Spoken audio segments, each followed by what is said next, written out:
Welcome to the Spy Collection Digital Edition. I'm Anastasios, and this episode's digital artifact is a slide deck that changed the world's perception on modern signals intelligence. It's a subject that has probably been the most commonly referenced topic of all of Edward Snowden's leaks, the infamous PRISM overview presentation. Note that throughout the presentation, I'm using past tense.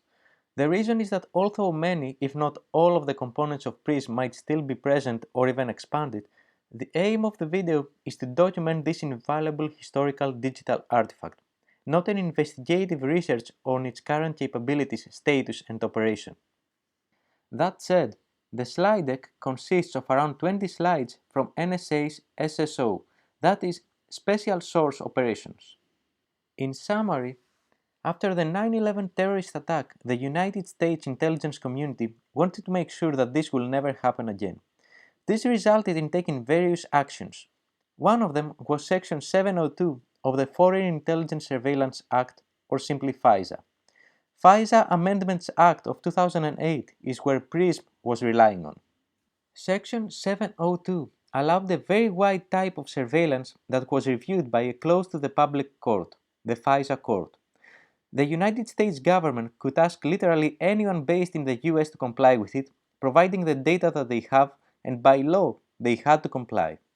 The quality of the leaked slides is not good enough to make a proper video presentation. Furthermore, different sources had published different parts of the slide deck. You can find all of the original leaked slides in the description of the video. For these reasons, I reconstructed them and I'll be using my slide deck here.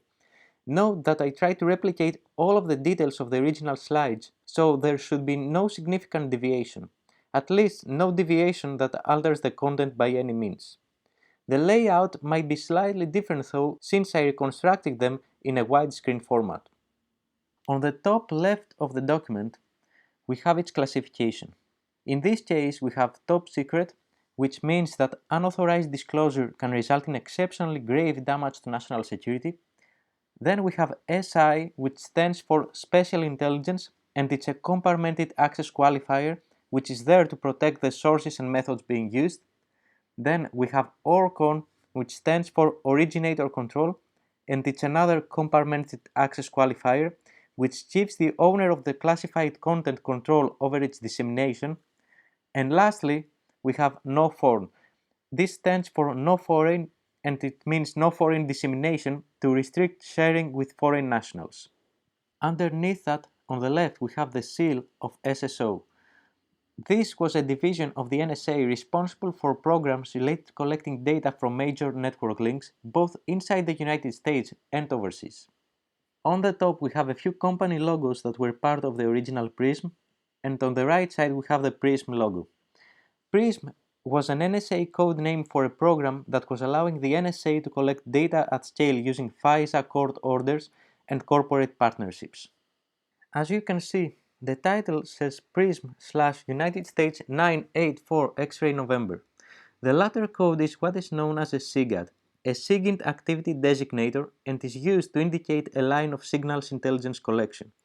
For example, another SIGAD could be a SIGINT collection station or a SIP, or a similar program to collect data directly from private companies' networks. For PRISM, the SIGAD was United States 984 X-ray November. And the title of the presentation tells us a lot. It's PRISM US 984 X-ray November Overview, or the SIGAD used most in NSA reporting overview. The slide deck was from April 2013, and it was presented by a PRISM collection manager of the Sierra 35333. Now I'm going to pause here and show you what those numbers actually mean. The NSA is a massive organization, and to keep track of the tens of thousands of people and countless teams, divisions, and departments, the agency uses some organizational designators. How this works is that you combine all of the designators from the top level to the bottom, and this is the full designator of your area. So in this case, we have Sierra 35333. This means you are working at the S, Sierra, which means SID, or the Signals Intelligence Directorate.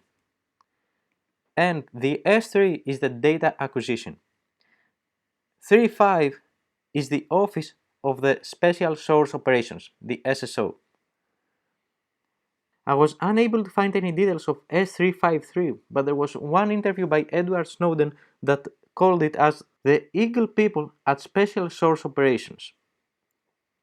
Underneath that, we have the S3533, which is the Operations and Discovery Division. And lastly, the PRISM collection management at S35333. And that concludes our first slide of the PRISM presentation. Moving next, we have the introduction, United States as world's telecommunications backbone. Talking about the telecommunication backbone, what this slide is telling us is that much of the world's communications flow through the United States. A target's phone call, email, or chat will take the cheapest path, not the physically most direct path, and you can't always predict this path. Your target's communication could be easily flowing into and through the United States.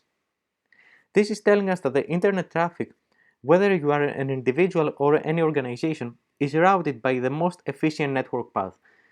In many occasions, this means that the network traffic goes through the United States not because it's the shortest path, geographically wise, but it's the fastest one. To demonstrate that, we have this nice graph on the right which shows the bandwidth capacity in 2011, and it's clear that the United States had the highest. In this slide, we have the FAA 702 operations, that is the FISA Amendment Act 702 operations, and we have a header of two types of collection. The image that you see is the best quality that I was able to discover from this slide, and it shows us the United States capacity as of April 2007, with each of the lines indicating a physical network link between the different countries. The thickness of the line indicates the bandwidth that this link had. Just as a reminder, what the FAA 702 operations means in practical manners is that if the NSA got an approval from this closed to the public FISA court to request, for example, all email traffic from Google, Google, as a US-based company by law, was required to provide all of that data to the NSA. Lastly, please note that it says two types of collection, and we will get back to that very soon. But moving to the next slide, we have a zoomed-in version of the United States, and we see the logos of the companies that were part of PRISM when this presentation took place. Specifically, we have the United States service providers Microsoft, Yahoo, Google, Facebook, Poltalk, AOL, Skype, YouTube, and Apple. And this is exactly what PRISM is doing. As we can read, PRISM is collecting data directly from the servers of these United States service providers. But the second type of collection is a different NSA program called the upstream. The upstream is collecting the communications on the fiber cables and infrastructure as the data flows past it. And then we also have some names of such programs from the NSA like Fairview, Stormbrew, and so on. Lastly, the SSO concludes that the analysts should be using both of these to have as a complete picture as possible. The next slide is very low quality, so it is hard to really understand what it was about, but the header was collection only possible under the FAA 702 authority, and according to some sources that analyze this slide, what we have it is different programs that are used for this kind of operations abroad, like Stormbrew. In this slide, what we see is a comparison table between the two different types of collection, PRISM and upstream. And as a reminder, PRISM means that a US company is obligated to provide that data to the United States government, while upstream is when the NSA is eavesdropping on that data as they flow through the fiber cables. The first point to be raised is the DNI selectors. DNI stands for Digital Network Intelligence, and it means computer networks, both public and private. Now, DNI selectors are terms to filter specific computer networks traffic. What it says here is that PRISM is only giving you access to the 9, at that point, US-based providers, while upstream is having worldwide coverage. The second comparison point is the DNR selectors. DNR stands for dialed number recognition, and consequently, DNR selectors are phone numbers that can be used for filtering the searches. And again, Prism did not, at that point, had any DNR selectors available, although it says coming soon, but Upstream did. The third comparison point is the access to stored communications. So think about this like things that have happened in the past for searching. And apparently, the 9 US based service providers had this ability by giving access to things that happened in the past, while Upstream didn't. Real time collection for surveillance means that both had the ability to get immediate updates for activities on the selectors added by the analysts. The About collection is a form of a FISA amendment which allows to collect communications that contain a reference to, but are not to or from, the target of an authorized data acquisition. And as expected, Upstream was able to do that, but Prism wasn't. For voice collection, we can see that both supported that, but of course Prism only supported voice over IP, since this is what the United States-based service provider had at that point. And the last part is that the collected data are from a direct relationship with a communication provider, which, as expected, in the Prism case it isn't, but in the Upstream case it is, since the data are collected from the providers directly. Note, however, that via the FBI, it is possible to request this for Prism too. The next slide of the presentation is Prism collection details. And we can see that it also has a reference for the complete list and details on Prism to visit the web page Prism FAA, referring of course to the FISA Amendment Act. What we see here is that at that point the providers were these 9 companies that you see on the right, and this slide says probably to the analysts that what you will receive in collection, surveillance and stored communications varies by provider, but in general that was email communication, chat, video, voice, videos, photos, stored data, voice over IP, file transfers, video conferencing, notifications of target activities such as logging in, online social networking details, and special requests. This gives a good overview of what were the collection details at that point. And the next slide is the dates when Prism collection began for each of the providers. As you can see, it's a timeline from 2007 to 2013, which is when this presentation took place. And we can see that the first one to be onboarded to Prism was Microsoft, followed by Yahoo, Google, Facebook, Poltalk, YouTube, Skype, AOL, and finally Apple. Also, it concludes that the Prism program cost at that point was $20 million US per year. The next slide is a success story of this program, and it is titled FAA 702 Reporting Highlight. Prism and Stormbrew combined to thwart, and then something redacted that I assume is some adversary name. What we have here is that on the same day, the National Threat Operations Center of the NSA and the FBI collaborated to prevent a 150 gigabyte data exfiltration event from a cleared defense contractor. A cleared defense contractor, or CDC, is a private entity that has been granted access to sensitive or classified information. What we read is that on the 14th December 2012, something happened, but it's redacted. We can assume that something was discovered using the collection of Prism and triggered an alert for something the NSA was monitoring for, likely some foreign cyber espionage activity targeting the United States. The National Threat Operations Center informed the FBI of the imminent threat, and then the FBI contacted the CDC to notify them of the cyber intrusion and help them to remove the adversary's implant from their infrastructure. And as the slide says, the victim performed comprehensive actions on the infected network, thus preventing exfiltration on the same day as the National Threat Operations Center discovered the adversary's intent. And because of that same day collaboration between the NSA and the FBI, they managed to prevent this 150 gigabyte data exfiltration event from a cleared defense contractor. Moving to the next slide. Most of the content in this slide is redacted, but the title says some higher volume domains collected from FAA passive. That mentions that in addition to the previous providers, purely because of their services, Prism was able to passively also collect data from numerous other providers that just happen to use the same infrastructure. Unfortunately, we do not know exactly which due to the reduction of the content. The next slide gives us great overview of how Prism works. The slide was called Prism Tasking Process, and everything starts with a UTT, the Unified Targeting Tool. In UTT, a target analyst inputs selectors, and selectors you can think of it as things such as email addresses, phone numbers, keywords, etc. Then there are two different paths that can be followed. One it is to look into historical data, such as stored communications, and the other is to look for real-time monitoring, surveillance. Depending on that, there will be two different parts for the review and validation. But once this is approved, they both end up to the S343. That's the targeting and mission management.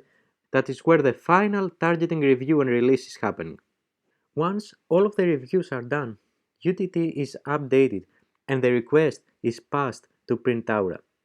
That's an NSA system described as Site Selector Distribution Manager, and you can think of it as a computer that sends the request to the relevant collection sites. If the request is for stored communications, there is an extra step. It will first go to the FBI's ESCU, Electronic Communication Surveillance Unit. That unit will research and validate that it is not for a United States citizen. After this is done, or if it is a surveillance request, it will go to the FBI's DITU, Data Intercept Technology Unit. And at this stage, the FBI's Data Intercept Technology Unit will reach out to the providers to update the targeting selectors, and the collection will be sent back to the different databases the NSA operates. The following slide gives us even more details on how Prism works. It's called the Prism Collection Data Flow. As shown in the previous slide, the FBI's DITU is the one requesting the data from the data providers and also being used to route those data to other intelligence agencies upon request. Once the data have been acquired, they are sent to Printaura, which is the site distribution manager of the NSA inside the NSA's controlled area, and this is also reported to Traffic Chief, a program of the NSA to keep track of the different data collections in Prism. Once the data are inside the NSA's network, they are passed to Scissors. You can think of Scissors as a system to split the data to different types and label them. After Scissors has done this labeling and separation, the data are passed to the S3132. That's the protocol exploitation and dissemination. This is where the data are split based on the different protocols and they are sent to different workflows. Specifically, the metadata are being sent to the Fallout program, and the Fallout program parses them and stores them to two different databases, Marina and Mainway. If the data also include voice communications, then that content is sent to a different system called Conveyance, and that system processes it and stores it to a database called Nucleon.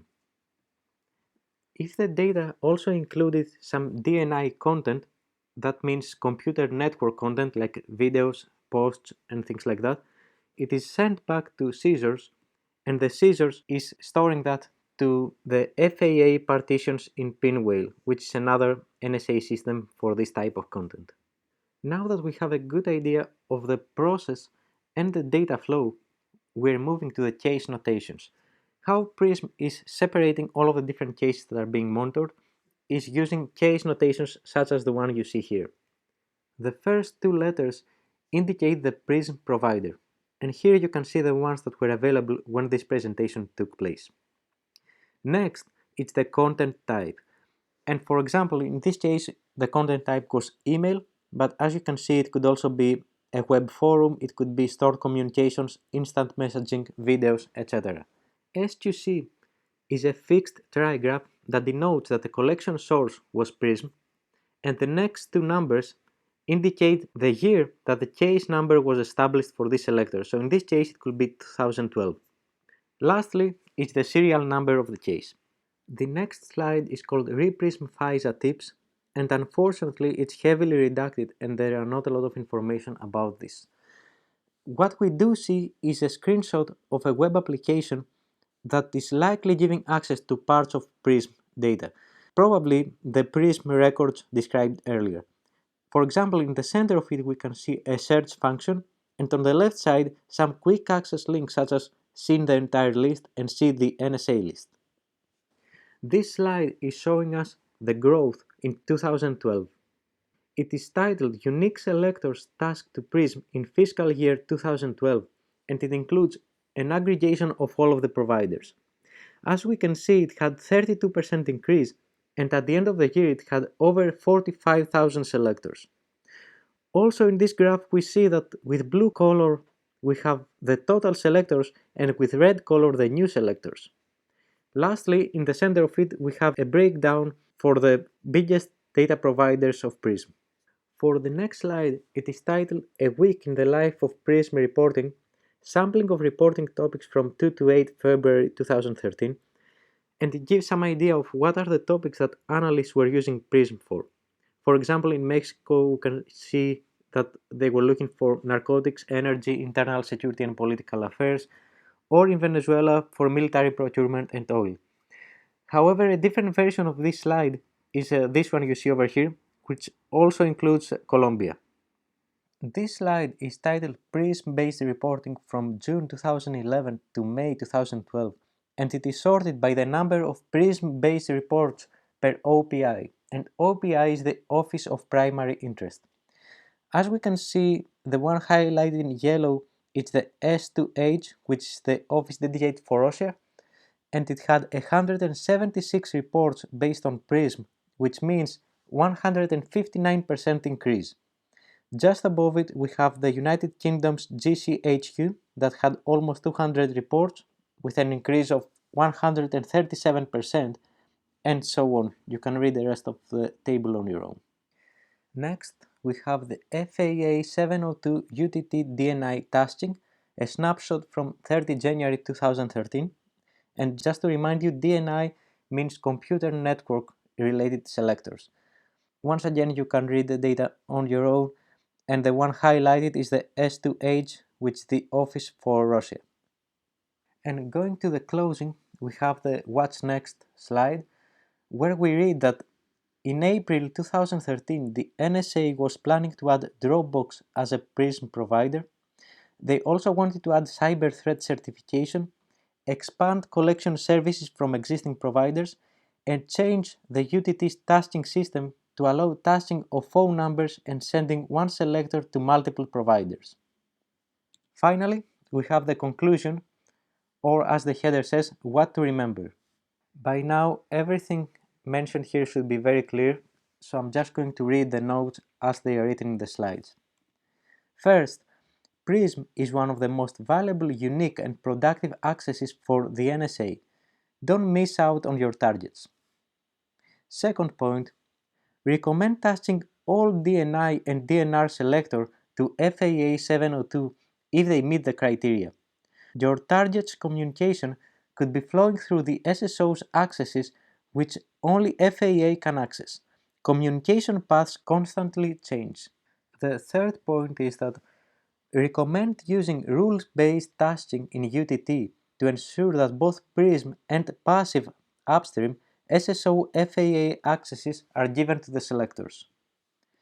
The fourth point, some product lines do not use Prism and other SSO accesses optimally. They are missing unique collection on their targets. And finally, FAA 702 collection equals to Prism program providers plus the FAA upstream SSO programs with access to thousands of non-Prism internet domains, DNR collection, cyber signatures, and IP addresses. This concludes the entire slide deck of the Prism overview from April 2013. Now let's go back to the original slide deck. To summarize, what did we learn? What is Prism, how it works, its tasking process and data processing, as well as some internals on how the NSA works and an example of how Prism was used for what is typically called SIGINT-enabled cyber operations, not only by the NSA but the FBI too. Since the aim of this video is to present the digital artifact, I will not comment on the ethical aspects of PRISM as a SIGINT collection program. Everyone can make their own conclusions. This was an important historical digital artifact to have in the Spy Collection Digital Edition. Thank you for watching, and especially if you stayed until the end. As you are watching this video, consider what you just saw relating to your internet activity that you might have never thought of. Well, in the intelligence world, nothing is as it seems.